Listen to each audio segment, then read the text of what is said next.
Okay, welcome back once again here on SamboTimes.com here on Late Night Show with your host here, Bernie Concepcion. And again, still with our good friend here, our Assemblyman. Sir, we'd like to know if on Monday, what do you expect on Monday? I am sure that our maiden session on Monday will be focused more on the organizational needs of the RLA, like the choosing of the speaker, the speaker pro tem, and the majority floor leader, as well as the minority floor leader, including the membership in the different committees. Okay, putting in place the committee, I think you have already chosen who among you the head of those committees. We were only told in the last caucus we have, we were only told to submit list of committees that we are about to undertake or we are about to chair. We are entitled to 1 committee and entitled to 2 vice chairmanship because there are 27 committees.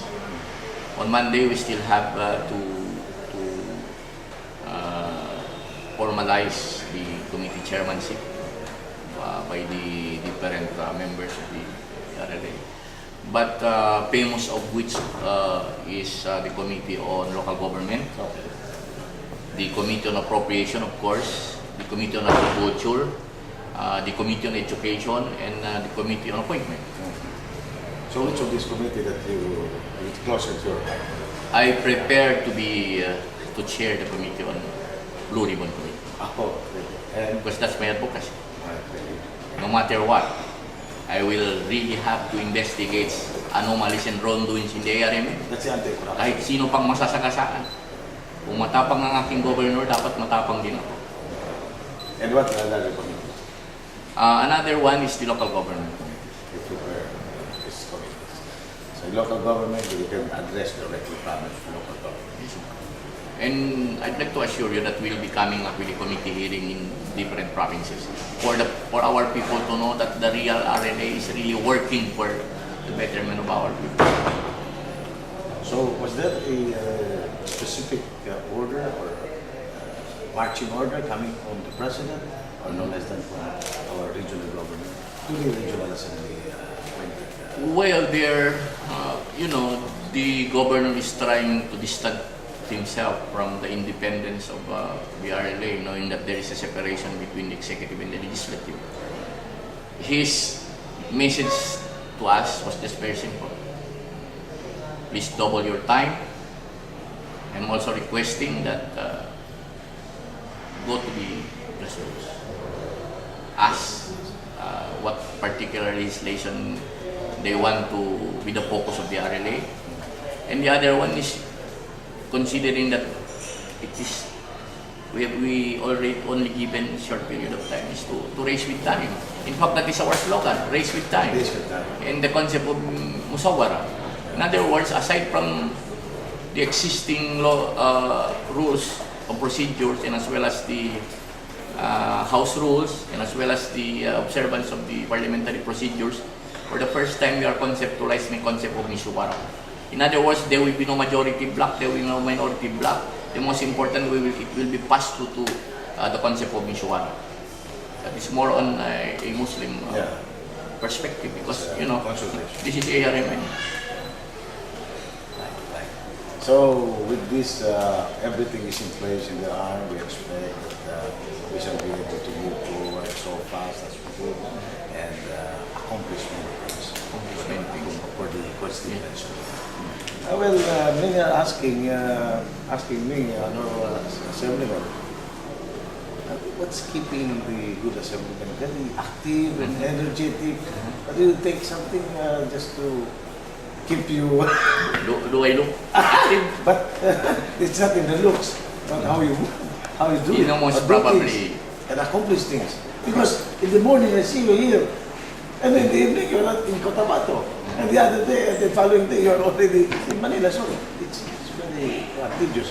That is an answer to the problem of the geographic locations of the ARMM, the geographic setting. We really have to move fast. We really have to travel from one place to another place. In fact, we'll be planning to have sessions in Tawi-Tawi, one day in Sulu, one day in Masila. So we do that. Despite of that distance and geographic setting, as much as possible, per request by the regional leadership is to reach the grassroots for consultations to whatever legislative actions we have. So that way, that's make me that drives me to become more energetic in preparation for that movement. And the bottom line is this is the call for public service. This is the purpose. Because And you will see my new.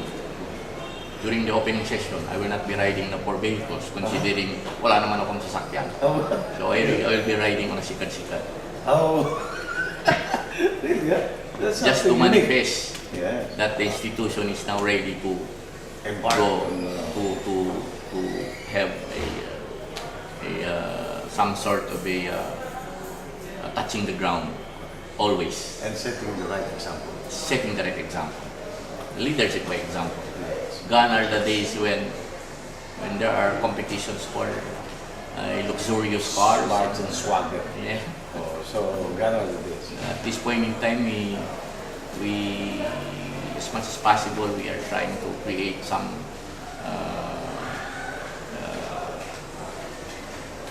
manifestations that we are really for the grassroots, considering that we originated from the grassroots. Then you have that favorite song. Lupa. I Mula sa lupa, heard this. magbabalik na pusa. That's from Rico J. So In even other words, it will drive you that you are still touching the ground wherever you are, whatever you become maybe. you maintain, and you will maintain. Me, to tell you frankly, I'm not thinking that I'm an assemblyman. I'm just a simple man. So anyway, question and answer. Quick question with quick answer. Yes. What is good governance?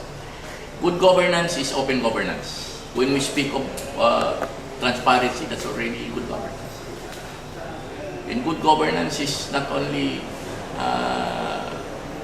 redound to the benefit of the ARMM as a whole, but to the local government units.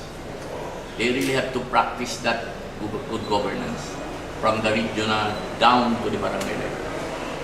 Among the leaders of the world, where is your inspiration? Mahatma Gandhi. Mahatma Gandhi. Yeah. Why? He was fighting for the solidarity of his people. He was the one who told us that tribal discrimination can't be removed by any legislation. It must anchor on the basis of your determination for unity. Because I do believe that each and every generation has the responsibility to handle. It's the responsibility for unity. And that responsibility to struggle for unity is the responsibility of this generation for the future generation and the generations of our children. In other words, whatever happens in this world, whatever happens in this region, always remember, we shall be holding the key of unity. Well, as a person, how do you divide your time with family, with work?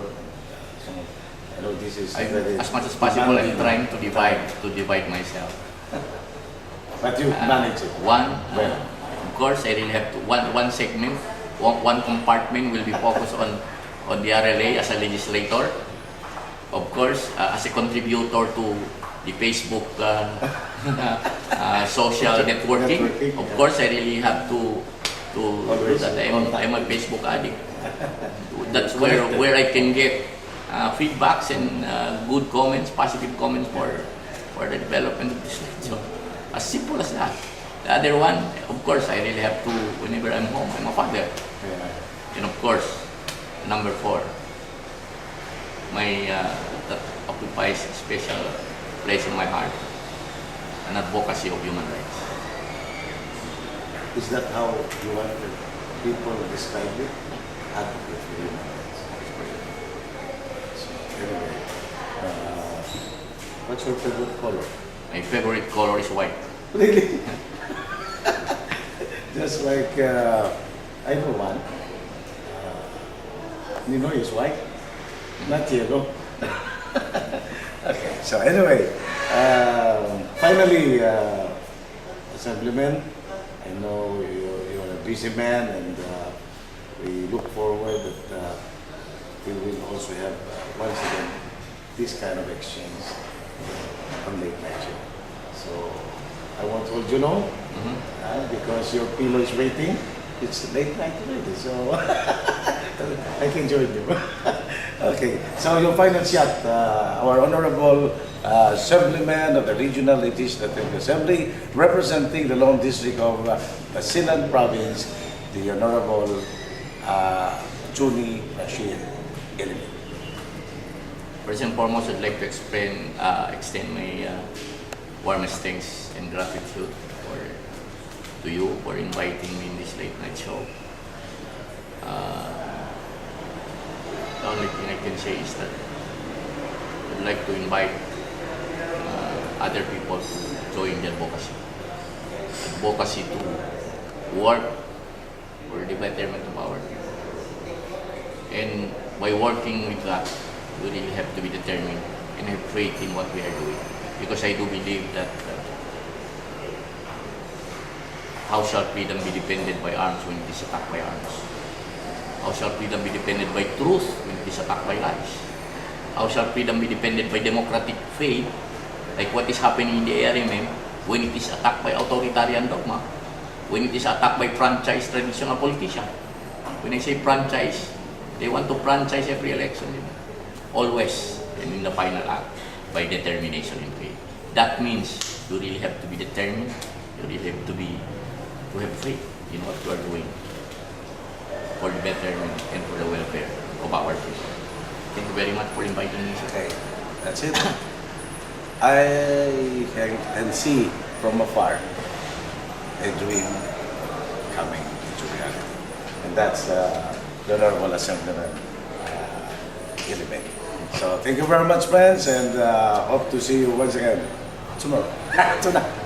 Thank you very much, and in behalf of Jigs and the Lens and Riza with Dodo, I'm your host, Concepcion. Thank you, and have a nice rest. Bye-bye.